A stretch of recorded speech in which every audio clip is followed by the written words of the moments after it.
यो माया होइन, यो आत्महत्या हो। कसैको लागि बाँच्नु पनि किन? तिमी गएको दिनपछि म मरेको दिन कति बितिसक्यो एकचोटि सम्झ्यौ? मेरो मुटु जमिसक्यो, थाहा छैन खै के को कमी भयो।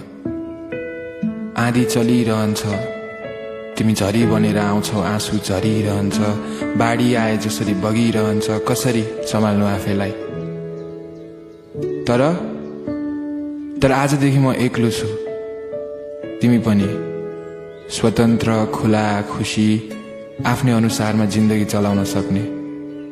मलाई आनन्द लाग्छ। म रोएको तिमीले सुन्नु पर्दैन, तर तिमी हाँसेको म हेर्न चाहन्छु। मेरो मलामी तिमी आउनु पर्दैन, तर म तिमी बाँचेको हेर्न चाहन्छु।